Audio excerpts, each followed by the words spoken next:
Welcome to Spikes and Flats. This is episode number 3.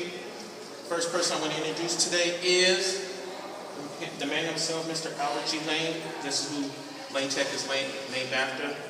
He was a school administrator back in the late 1800s. So world famous CPS. All right. Welcome to the show, everyone. First thing we want to do today is I'm going to introduce my co-host. Hey guys. Miss Kaylin here, Tony Prepster here, Miles Split, Illinois. Want to reach me? You can reach me at 2 distinct locations: tjones@milesplit.com and my Twitter, ILPTT. That's the app. Don't forget the app. Okay. All right. So first thing we're going to do today is we got some topics. Miss Kaylin, my trusty co-hostess, she's going to kick it off. Go ahead. So first off, let's talk about what happened this weekend in Peoria. Yes, this past weekend, September 21st weekend, we were down at Peoria, Illinois, world famous Detweiler Park, at the scene for the Richard Spring Invitational, hosted by Peoria High School. Richard Spring, not Springs. I've seen a couple people put Springs. It's Spring. It's named in honor of former Peoria runner Richard Spring. Great meet.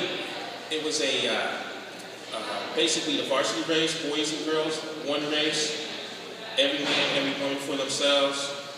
We had over 60 teams in the boys, 50-some teams in the girls. In the boys division, York, they do their invitational season. They put on a clinic. They won pretty easy. And that was that. Girls side, Palatine girls, they had an excellent race, beat Glenbard West. Glenbard West was a little short-handed, but however, you are who you are at that given point in time. So congratulations to both Palatine and York. You were down in Peoria, so what was your experience? I know you ran there as a freshman, right? Yeah. So what was it like for you? Fast. It was so fast. I PR'd by over a minute on the course. So best course of the year, I think. So. Yeah, Detweiler, for those who don't know, Detweiler is like basically a track on grass. Some people, it's a nationally known course. Some people debate the times there, but for those who are from Illinois, you know that Detweiler is a blazing fast track, and it's going to be even faster in November 9th. It's state championship, so be there or be square. All right, now let's get into some more action. So speaking of state, we got IHSA advisory meetings. A couple weeks ago, I should have probably touched on this last week. We didn't take last week, but the IHSA Track Advisory Committee, that's the committee that's built up. They're the one who make all of the rules for all of for track. There were some topics that was thrown out there, some changes that was made.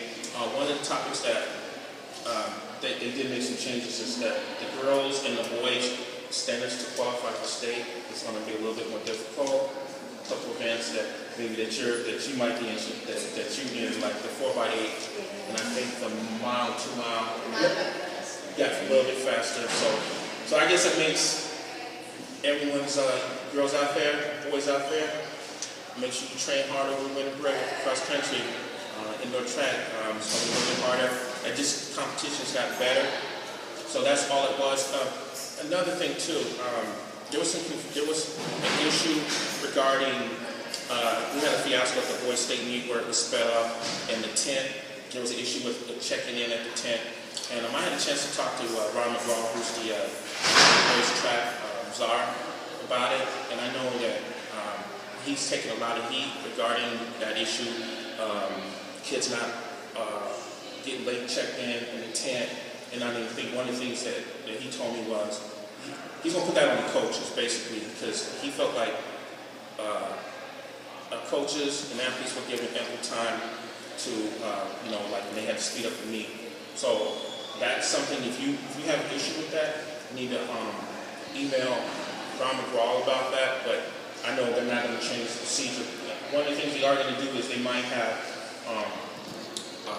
they're going to perhaps give ample warning.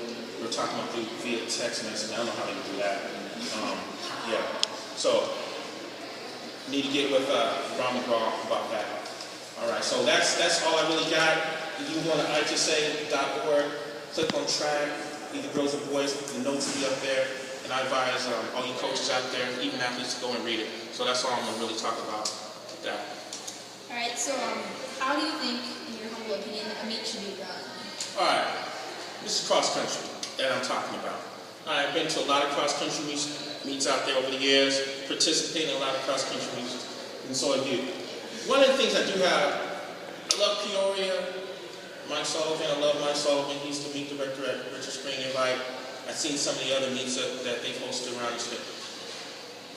What I really think should happen with like the Peoria meet, I think it should basically be like a gold and, I don't know, green division. Maybe have like an open race, championship race. I don't know how they would do it. I don't know how you would determine who would be in the championship gold race or the open green or the whatever green. But to have 500 runners in one race on that course, in my opinion, this is me, I'm going to say it, it's ridiculous. Because you get kids like lap runners, if you're at the finish line, if you watch the race from the finish line, you cannot tell me some of the officials know who's coming in. Yeah, you can assume, but like a few weeks ago at the first of the finish invite, they had one of the girls, her name was Manly Struck from Riverside Brookfield, I'm sorry. She was leading the race, on pace to run a blazing time, mid-1630s. She ended up going past the finish line because she was following some lap runners. She thought she had another lap to go. Yes, I understand that the kid's supposed to know that they're supposed to run. They're supposed to know where they're at on the course. I understand that. The coach is supposed to know that, but come on, man. It's ridiculous. I just think that, like Niles West, for instance, they have like two chutes. They'll have like a chute for, I forget, red and white. I mean, do it like that. I don't know. But I think there should be, like most national invites, they'll have like a championship race. Get the best 20 teams together. I don't know how to do it. Got to fix it. Modern time, let's just do it like that. All right, that's all I'm going to say on that. We might touch on it again. I'm going to get some comments, and I'll touch on that another time. All right, so now, get your swag on. All right, get the swag on. You see the little Nike boots? They're almost time. I mean, I don't know. You can't run these. This is like, just to chill in, right? Or, as you see, shoes right here. This top-notch Pegasus 29s. This is the 2013. Quit wearing those frees. Stop wearing the Nike frees, girls and boys. Getting hurt. Get the motion control. Get the nice shoes. You gotta get your shoe game up. Put it on your Christmas list, on your birthday list. But make sure you get the nice shoes. And of course, mile split Illinois shirts. You got a meet. You come see me. You want one of these? I'll hook you up. Got the shirt. This is your shirt. That's sweet. And that's the Twitter right here. That's me. You want to contact me? People's Champ, all right? Boom, like that. Any more swag, Miss Tour? Is that we good? We good socks. With swag? Good socks. Socks, running socks. Prevent those blisters. Yeah, blisters, running socks, all that. And chocolate milk mile shirt. Nah, I'm just playing. That's the inside thing. The chocolate milk mile. That's at the end of the season. End of the season. I don't want to get anybody in trouble. All right, cool. So what else we got here? Gear. Talked about the gear earlier. Shirts. The Michael Jordan sweatpants. A little Michael Jordan symbol here. Boom, right there.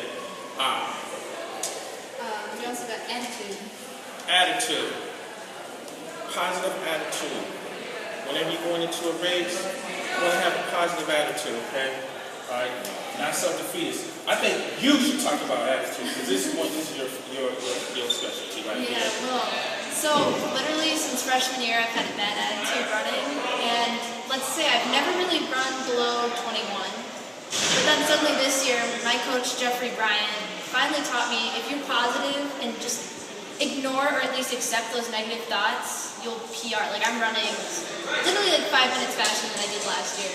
Just because I actually believe and trust the training. Just trust your training. The first negative thought you have, if you think you're going into a race and you can't beat that girl, you won't. you don't have that positive ability, then you won't do it.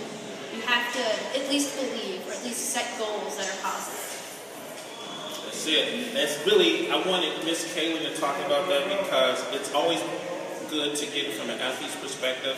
Me lecturing it all the time from a coach or from a parent, it doesn't click as much, but hearing it from a peer. And she's a classic example, and she's really grown a lot. And that's one reason why she's track and Spike's co-hostess here. All right, and I think we just about done, right? Yeah, just on the NXN regionals. Oh, last thing. Nike Cross Regionals coming up. Week after state, November 17th. That's on a Sunday.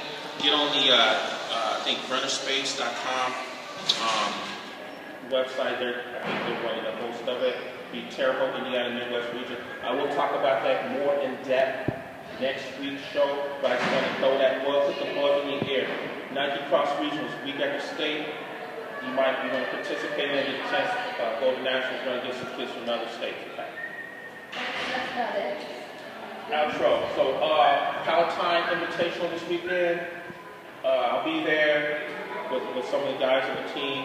So, hope to see you there. Everyone else around the state, have fun.